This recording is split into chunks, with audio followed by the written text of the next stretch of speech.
What's up, traders? Matt from the Trade Brigade here doing a technical analysis on ticker symbol OCGN for Ocugen Inc. On the left-hand side, we have the daily time frame, and on the right-hand side, the 30-minute intraday time frame. First things first, this will, of course, be a bit of an update. We talk about it regularly on the channel here, and the main thing to discuss is the fact that we're finally getting price acceptance underneath our long-standing support trend line from right in here. So note that it broke on this day here. From there, we've been balancing underneath not only the support trend line, but underneath now our 200 SMA as well as the blue line, which is the 50 SMA. So to me, this is all signs of weakness, right? If we were truly making progress in the forward and upward direction, we would not have fallen out of trend. We would have respected the trend line, as well as we would have continued to put in price acceptance in this zone in here. That's obviously not happening any longer, which does put into question, is this trend going to reverse even lower into the lows of the earlier part, right? That's going to be at and around 6 if we get the breakdown of these lows around 667.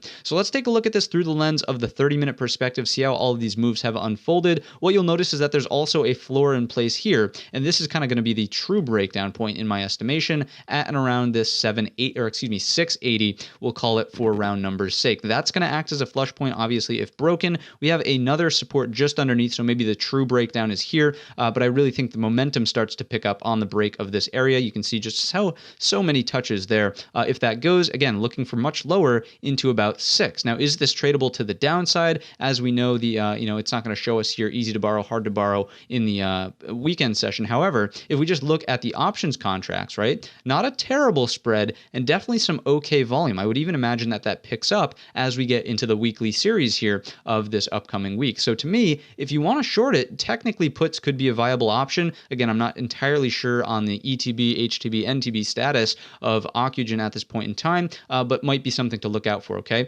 Inverted hammer on the Friday session would lead me to believe that there is weakness from the buyers, strength from the sellers. Let's quickly take a look through the lens of Fibonacci, then we'll wrap this video up. Coming in from the lows all the way on up to the highs, I mean, obviously we made a 100% retracement, but at any point in time, was there a respect for the 38.2? Not really, right? Obviously violated it big time on that first red candle. Oops, wrong shortcut there from right in here. But certainly after that, sort of a bounce back to it, never really got back above and spent a majority of time in here, obviously seeing that rollover into the end of the day. So it does strike me as weak. Again, think about all the things we talked about in the earlier part of today's video, the fact that we broke trend and are consolidating underneath, getting price acceptance lower. That's going to wrap up the video. If you enjoyed it or learned anything new, let me know in the comments section or by giving the video a thumbs up. Don't forget our main channel is linked in the description, and all of that being said, I wish you a green trading week.